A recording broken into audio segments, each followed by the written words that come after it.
I'm Frank Kwan, Chair of National PTA's Communications Committee, and it's my pleasure to welcome you to the PTA Take Your Family to School Week Roundtable.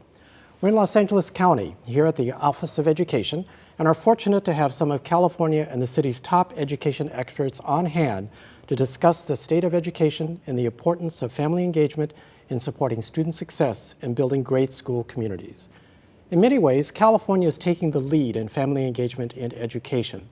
So we're here to spotlight the state's efforts in hopes that parents across the country can better engage in their children's schools. Nationally, PTA is celebrating Take Your Family to School Week from February 16th through February the 20th. PTAs and schools nationwide are hosting a variety of events incorporating the theme, Supporting Student Success. The initiative is designed to encourage families to visit their children's school and spotlight the importance of partnerships among parents, teachers, and administrators to student success. The timing of the week honors the day PTA was founded on February 17, 1897. PTA Take Your Family to School Week is sponsored by the AXA Foundation of AXA US, and we definitely want to thank AXA for their support. So with that, I'd like to introduce our panelists today. Otha Thornton, President of National PTA. Since taking the helm at National PTA in 2013, Mr. Thornton has become a leading voice for parental involvement in schools. His efforts have led to a surge in the number of men joining PTA and a renewed effort to focus on the educational challenges of diverse populations. Dr. Arturo Delgado, Los Angeles County Superintendent of Schools, and our host here at the Los Angeles County Office of Education. The top education leader of the nation's most populous and diverse county, Dr. Delgado is responsible for ensuring the financial and academic stability of 80 K-12 school districts, which serve more than 2 million preschool and school-age children. Justine Fisher, California State PTA President-elect. Ms. Fisher has held numerous leadership positions in local PTAs as well as at the state level. During the past 4 years, she's been deeply involved in providing training and outreach to parents to help them understand and engage in their schools. Josephine Lucy, California School Boards Association, immediate past president. Ms. Lucy served as president of CSBA during 2014 and remains a member of the association's executive committee. The association represents the state's more than 1,000 local school districts and county offices of education and more than 5,000 locally elected school board members. Ms. Lucy also currently serves as a board member in the Cupertino Union School District in Santa Clara County. And finally, Dr. Ramona Bishop, California Association of African American Superintendents and Administrators. President-elect and Vallejo Unified School District Superintendent, Dr. Bishop has dedicated her life to improving education for all children, serving in many school and district-level leadership roles. Dr. Bishop is also president-elect, as I mentioned, of CAASA, a group of educational leaders committed to identifying and addressing critical issues in education through public policy relative to the status and performance of African American students in California. So let's kick off the discussion by asking National PTA President Otha Thornton to set the stage by defining family engagement in schools and telling us why it's so important. Well, first off, Frank, thank you. It's very good to be here in Los Angeles today. National PTA defines family engagement as a shared responsibility across the context from cradle to career as far as our children are concerned. So we have over 30 years of experience that shows the valuable impact of family engagement in our schools, both students and schools. When families are engaged, students are likely to earn higher grades, better test scores, attend school regularly, and just have better social skills, pass their classes, and graduate and go on to post-secondary education. Family engagement also has been identified as one of the 5 essential ingredients for school reform. Well, thank you, and it's pretty clear that family engagement is really a critical component of student success. So let's see what's happening here in California. Justine, let's start with you in terms of what do you see are some of the challenges for student engagement and getting parents involved? Well, what we know is that student success, parents are a large portion of that, and working with the classroom teacher, and working with the schools. And getting parents engaged can be a daunting task in some ways because it's kind of a scary atmosphere out there often. And you have to engage parents in a way that you have to meet them where they are. It's not always the best thing to say, we're just meeting at the school district office, come on down. I mean, that isn't the best way. In California, we have so many languages. We have kids of varying needs and various socioeconomic levels. And to meet their needs, parents who know what they need best need to be engaged in it. So it's a challenge in the sense of we need to meet parents where they are, and we need to be able to engage them in a method of communication in which they can participate. Let's see how this looks in terms of from the district level, and turn to Josephine. How are school boards embracing this new requirement in California to engage parents actively in decision making and providing opportunities, I think, for parents to get involved so they can be active partners in their own children's education? Sure. You know, the role of a school board member has always been to represent the community. So it's, I think, sort of a spotlight and a focus on this role. And so the new legislation formalizes and puts a process in place, a transparent process to highlight the importance of making sure that your community, and particularly your parents, are involved in and know what's going on in the schools. And I think this year in particular, as the first year where the LCAP plans rolled out, districts, superintendents and boards together have done a really good job of trying to reach out in new and different ways to kind of pull in and listen to very concretely what parents and community members are saying about their schools. We've seen a variety of mechanisms from, you know, district-wide town hall meetings, meetings at individual school sites. We've seen districts bring in translators. We've seen surveys. We've seen districts do babysitting. And a lot kind of depends on what the district is like. What happens in a district with 500 students is a little different than what happens in a district with 5,000 students, and perhaps different than 50,000. So tuning the outreach program specifically to the needs of that community and that school has been you know, important, I think. And maybe one last thought. I've been on several different statewide committees. It's a superintendent's council with the California School Boards Association and an LCAP sort of roundtable with the California School Boards Association. And what I'm really encouraged by is the amount of sharing that goes on from superintendent to superintendent, and the ideas and the new ways to communicate that are sort of cross-pollinating across districts. I think it's a really exciting time for California. You know, people involved in education in schools love acronyms, so perhaps you can explain to us LCAP, though, Sure. just for people who don't know what that means.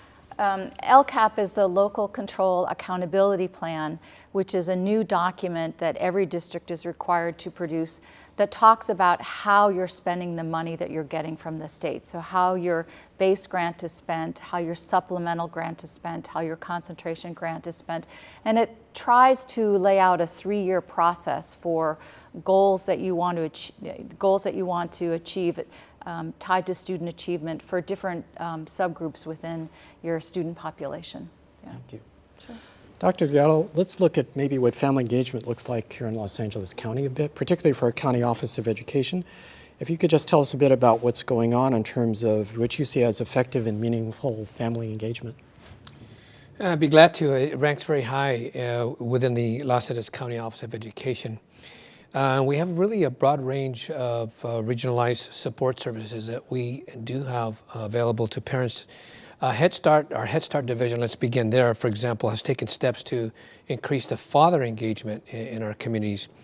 We really can't overstate the importance of the father's participation in what goes on in the lives of their children, from social behavior to academic achievement to sense of self-worth and self-esteem.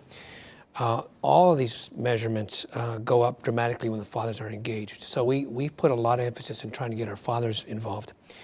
In 2013, for example, we launched our father engagement initiative, Be a Hero, Take Your Child to School Day. And even though that sounds like almost in some cases people might think sounds a little corny, it really has some great value for the kids. We see the kids take a lot of pride in their fathers coming with them to school. Last year alone, we had 4,000 who attended school with their preschoolers. So we were very happy about that. Also last year, we added a separate event, Dad's Family Day, that attracted over 500 dads and families to Robert F. Kennedy Community Schools. And for those dads, it was the beginning, for many of them, the beginning of their involvement with their kids in a school setting. And so we were very happy to see and got some them engaged in that, and very happy to hear their comments. We also have 3 parenting curriculum. Abriendo Puertas is one of them, Incredible Years a second, and then Center on the Social and Emotional Foundations for Early Learning. Our Head Start also ensures that families receive services in communities including adult education, job training, English as a second language or ESL. 97% of our over 13,700 of enrolled Head Start families, and 96% or 520 enrolled early Head Start families have received at least one of these services. Well, I think all of that is very much in the theme of taking your family to school. So that all fits.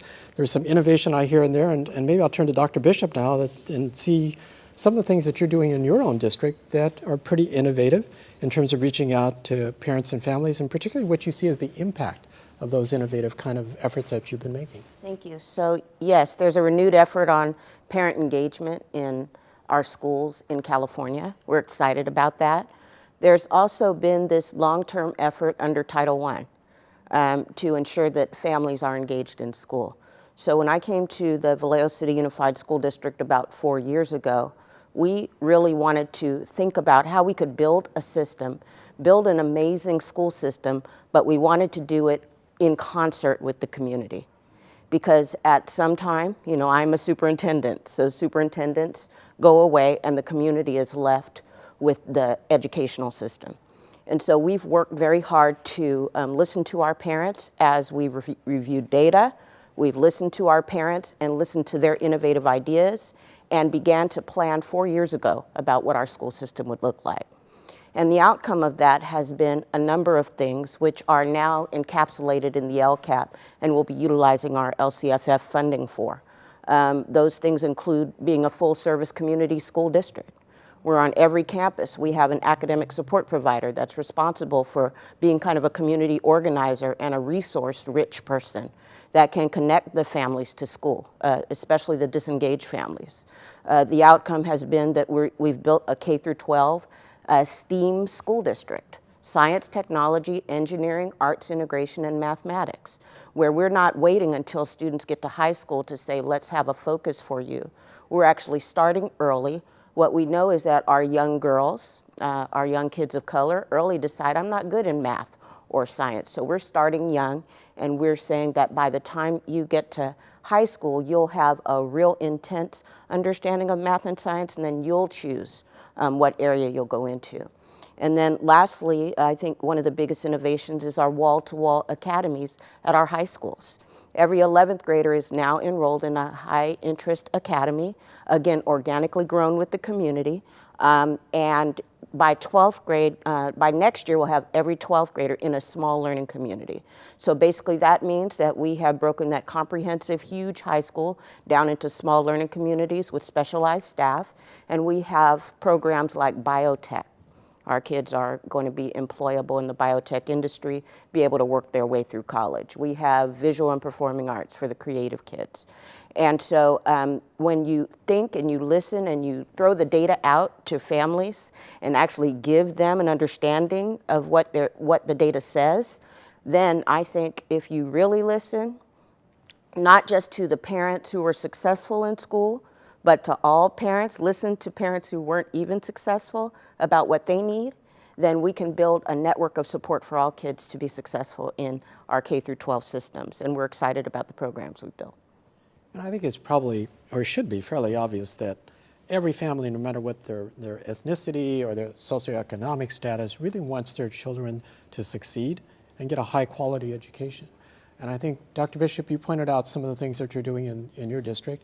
And maybe I'll turn to Dr. Delgado and Dr. Bishop, maybe we'll come back to you right after this, but essentially, what what do you see as being done in terms of new opportunities to get parents engaged, new communities that haven't been engaged before?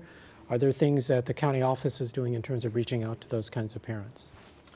Well, we're always looking at ways to expand what we're doing. I mean, there's really a need for that. It seems that over the years, we talk about it a lot and then don't always find the right mechanism or via to be able to do that. But we have created a number of different pathways for our parents to become involved and to form partnerships with them. For example, here at the Los Angeles County Office of Education, we're really proud that our first Head Start PTA in the nation was chartered in LACOE.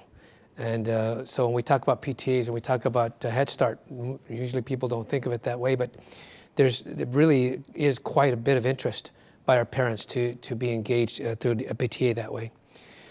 We also have launched the first juvenile hall PTA. I think there's a myth that says that parents don't get too involved anymore if kids are suffering from some type of social behavior of that nature. But we have a PTA, the very first and the only one that we know of in the nation, in one of our juvenile halls. About 100 parents whose sons or daughters are detained in Nydorf Juvenile Hall, whose sons or daughters are detained at that hall, joined forces with our school to improve the educational programs for those kids. This groundbreaking partnership, I believe, and the Head Start PTA serves as a national model. I think it does serve notice that it can be done. Others should do it. LACOE has established also 20 active community day school parent, teachers, student associations, or PTSAs that provide parents the tools that they need to assist their children achieve the academic success that they should. And these PTSAs serve about 1,000 families. We've also hired a new parent education specialist who concentrates solely on reaching out to parents. We never have had that here in the county office, so that's a new position, and we think that's going to be money well spent, and I think it's going to pay dividends over and over again. Each PTSA meets quarterly to discuss issues and concerns impacting student learning. They meet to discuss ways to develop leadership, communication, parenting skills, and the like, and then other topics that such as tutoring strategies and drug prevention and those types of issues. Dr. Bishop, we've heard about ways in which you're trying to engage different types of communities of parents that typically haven't been approached before. Any other thoughts you want to add to that? Yeah, sure. In the LCFF funding, we allocated money for bilingual parent liaisons and parent liaisons that come from the various communities. We're excited about that. We have a growing population of Spanish-speaking students and families in our district. And so that was one of the things that we really wanted to ensure, that every time a parent comes and they speak Spanish, that they don't feel like they have to wait around for us, that they can actually access the school system and be a working part of what it is that we're doing on a regular basis. I would say that also what we've done is our administrative retreats are interesting because they're no longer just the administrators. You need to retitle those. Yes, we should. We should call them community retreats, because every school is required to have a design team, and on that design team serves several parents from the community. And again, it's not the one who just went to college and is the regular, one that is on your nerves all the time. It's all parents, male, female, from various cuts of the community and various levels of socioeconomics. These design teams also are comprised of teachers. And so all of our training is all of those individuals. You could see 300 people at these so-called administrative retreats, and we're all getting the information at the same time. And so when it comes to our building, when it comes to parents grabbing the mic at the board meeting and speaking about our programming, they're speaking from a place of knowledge as opposed to a place of being left out or not understanding what it is that we're doing. So you're really seeing an impact here, or some results Yes. from your, quote, administrative conferences, That meetings, is correct. in that you're seeing that parents at your board meetings coming in and they're better prepared to actually fully participate in that decision-making process? Absolutely. And when they come, they are supporting the work that we are doing. We can say we are building these programs together, and therefore it makes it much easier. Well, President Thornton, so what's the National PTA doing to support all of these efforts that we're hearing about? Well, we first of all, most of our programs are based on the national standards for family and school partnerships. And basically the 6 particular areas are first welcoming families into schools, communicating effectively, communicating with parents where they are. And number 3, supporting student success, understanding, that in order for a child to do well, you have to meet the needs of that child. The 4th one is that of being an advocate for every child. The 5th one is sharing power. As the superintendent talked about, having parents involved in the decision making process, for the best of their schools, because they know their children, they know their community, and that's very important. And with PTAs, we expect the same thing, and those are things that we're working on and getting better, that we're sharing power at every level in PTA. And then the last particular one is engaging the communities. And that's very important, that you are working with community groups and organizations to help support children. And like this week, we're here, we Take Your Family to School Week. That's just another way that we're engaging families by hosting these type events and going into the schools. It really makes a big difference in our schools. So this year we have at least 200 PTA units that are hosting these Take Your Family to School events each year. We also launched the National PTA School of Excellence. And for that particular program, it helps strengthen these partnerships, the 6 standards that I discussed. We have a database of best practices. And once in areas of education, health, safety, and arts, and once we survey the schools, we're able to look at their specific situation and give a roadmap to reach that School of Excellence status. Also, we have the Family Reading Experience. With the Family Reading Experience, it's just another family engagement program that we have, and it's working in partnership with Amazon and Kindle, and we've been able to develop a program and disseminate thousands of donated Kindle readers to PTAs to help them engage in these areas of literacy over the last couple of years. Do you think these type of programs, such as Take Your Family to School and the other things that you've mentioned, do you think because of the visibility that comes with them, that helps motivate more parents across the board in terms of being able to participate because they see an activity that they can join in on? Yes, it makes a difference, and what they see, again, when parents or the loving adults or caring adults are involved in a child's education, it really makes a difference. It helps them with their confidence, and it encourages and draws other people. So yes. Justine, how does this all translate here in California? Because that's a national effort. What happens to make sure that these resources, these programs, these activities actually make it to the local level? So here in California, we've been really fortunate as we've seen the local control funding formula, our new funding for education roll out, and our local control accountability plans and all the 8 state priorities that are required now under the law.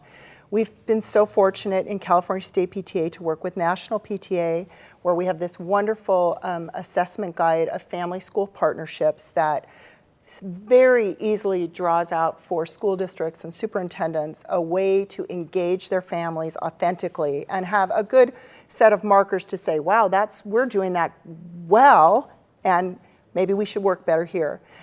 We do encourage our units, our schools, to participate in all the wonderful programs that National PTA provides. And we also here in California specifically have some programs that help with this local control funding formula and local control accountability plan. We have these local control accountability plan, or LCAP, quick guides, which I absolutely love. They're on the capta.org website, and they're a great way for families to ask some questions, parents or caregivers to say, oh, look, I'm curious about school climate. I'm curious about parent engagement. I'm curious about what's happening to my child at school, and I can answer these. I can ask these questions, and so that's great. We also have a wonderful opportunity with ed100.org, which is a learning website for parents to understand the local control funding formula and local control accountability plans and their role in that. So that's wonderful. And then, of course, what my actual really totally favorite thing about PTA is our award-winning parent engagement program called the School Smarts program, because I've seen firsthand tough parents who've never felt comfortable being in a school when they were a student or now as a parent come into a school and participate with teachers and their children and feel like they are making a difference in their child's lives, that they can feel comfortable talking to the teacher, that success is on everybody's mind, and that at the end of this time together, they've built a community, they understand how important their role is, they feel comfortable talking to their teacher, their principal, their superintendent, and they're empowered to make a change in not only their child's life, but their community's life. And so to me, that's just why every day I do the work I do as a volunteer, because when you see that, it makes all of that just come into place. You know, you need to be a little more enthusiastic I know. about this. I'm sorry. I but, love yeah. parent engagement. That's one of my favorite things ever. Let me ask you this, because you enumerated a large number of potential resources that are available, and I think PTA is very good about that, providing those kind of resources. California is perhaps one of the largest PTA units. Is that both a benefit and perhaps a bit of a challenge in terms of making sure that these resources, people are aware of what the resources are, because it's such a big state? You know, I would say there's probably a few people that don't know how to access it, but the one thing about PTA people that I've always noticed, and as you can tell from me, we're passionate and we like to share and we like to talk with everyone about it. We like to communicate. We have multi-levels of communication. We have people at the local level. We have people within school districts. We have a website.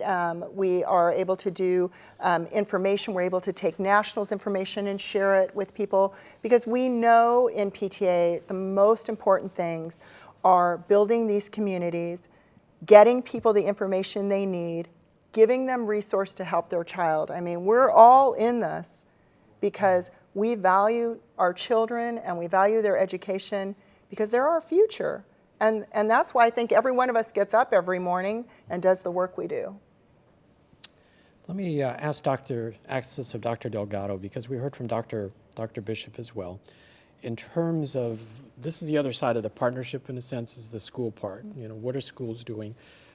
Dr. Delgado, what kind of tools and resources does the County Office of Education, does it provide in terms of helping to support the effort in terms of parent engagement?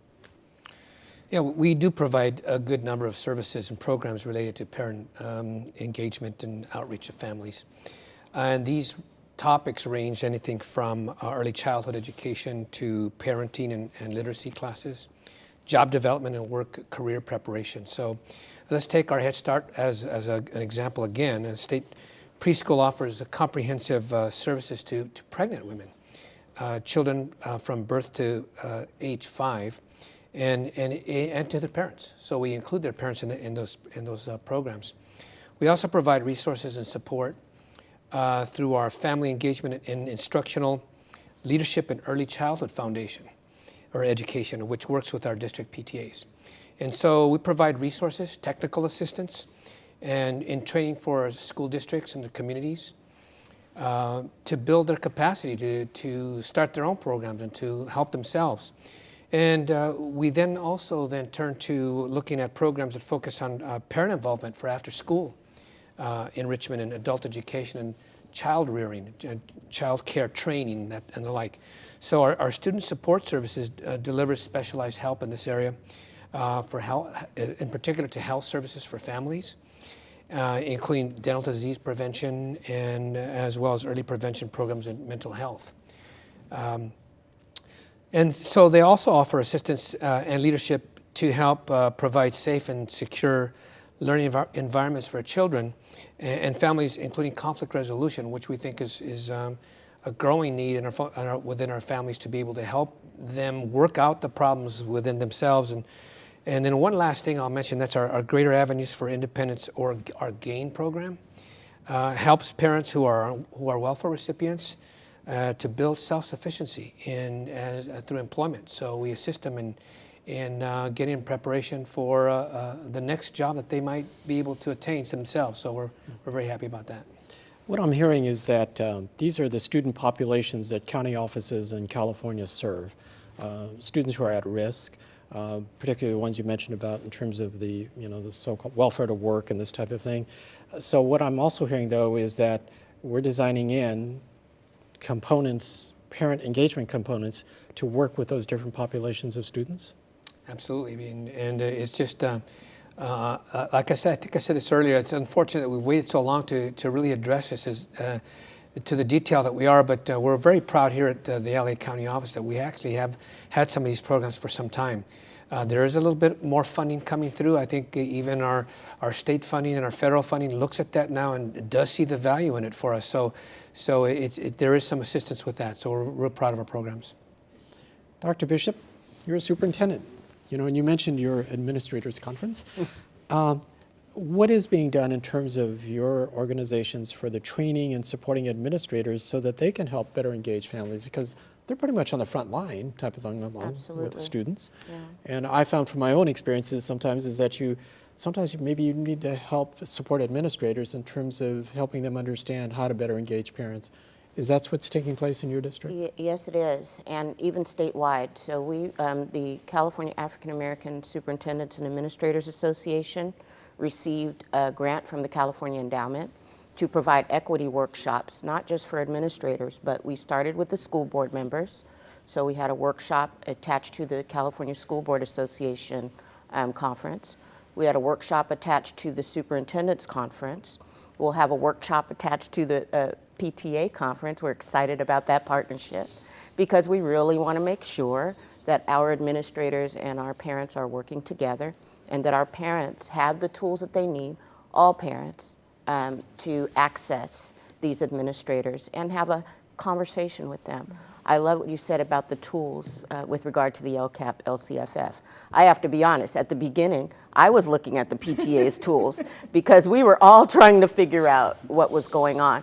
And so I thought that the PTA came out front and had some amazing resources for people who were really trying to figure all of this out in the complexity of when it rolled out. And lastly, we'll be working with, we have our own conference in March where we're really talking about strategies to address the needs of all students, particularly those who have been historically underserved. So we're doing a lot of work in this area. We hear about this, local control funding formula. This is California specific. Yes. This is a webcast, it can go anywhere. Correct. Type of thing. So maybe I will ask Josephine, for other states that may be considering this type of parent involvement legislation, where it's actually built into the legislation, what have we learned, and or could you share from our own experiences here in California, which you might be able to share so that what could be done legislatively in other states? Sure.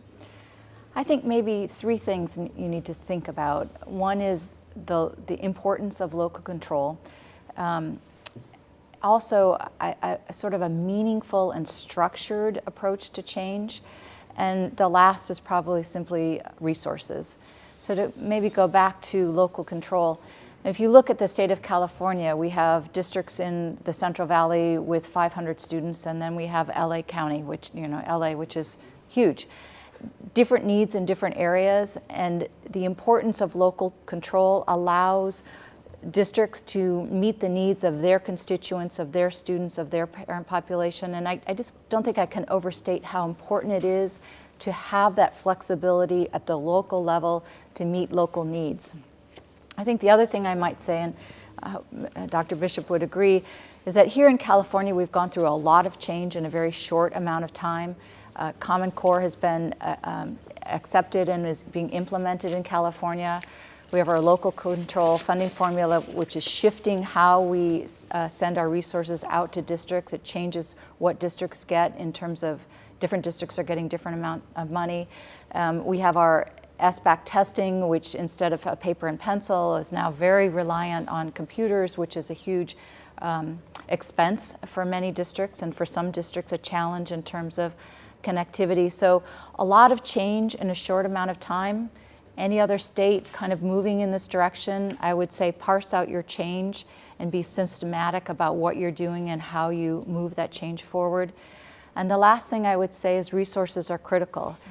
California is one of the lowest states in the nation in terms of per pupil funding. You know, people sort of think that local control funding formula is giving us new money or more money, and it's not. It's just rearranging the money we have, distributing it in a slightly different way. And sometimes you really get what you pay for.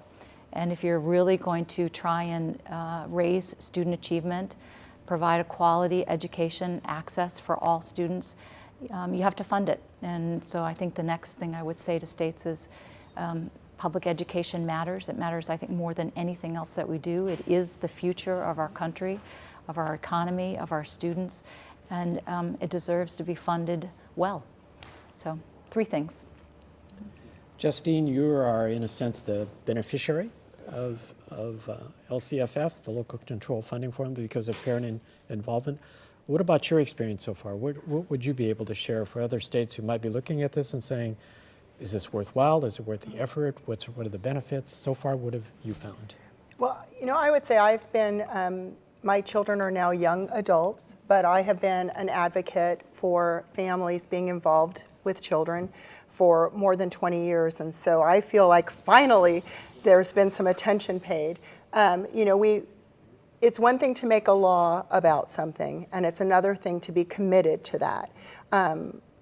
I'm proud of California for understanding the key role that parents and, you know, teachers, because in a child's life, 2 of the most important groups of adults are their parents or their caregiver and their teacher. I mean, those are key. Those are the things we carry with us as we get older. So I think I'm proud of California for that. My advice I would give is make the commitment to it, make the resources available, do the communication, spend time talking at the table, figure out how it's going to work. And when it gets a little bumpy, don't give up. It's a work in progress. And you know, if for this time in California's history and education, although I would like to see us be much higher in the average level of funding for a California student. I feel like that everyone is really aware that we're all doing this together. I feel like it has really made a difference in bringing all of us to this table. Dr. Delgado, do you see that as a true partnership then, in terms of the absolutely. schools? Yeah, I mean, I think keep in mind that this is all new for us in California. The LCFF hasn't been around that long, and the LCAP in particular, we had our first year last year in the implementation of that. And of course, the county office's role is to look in particular to Los Angeles to see what 80 of our school districts is doing with that.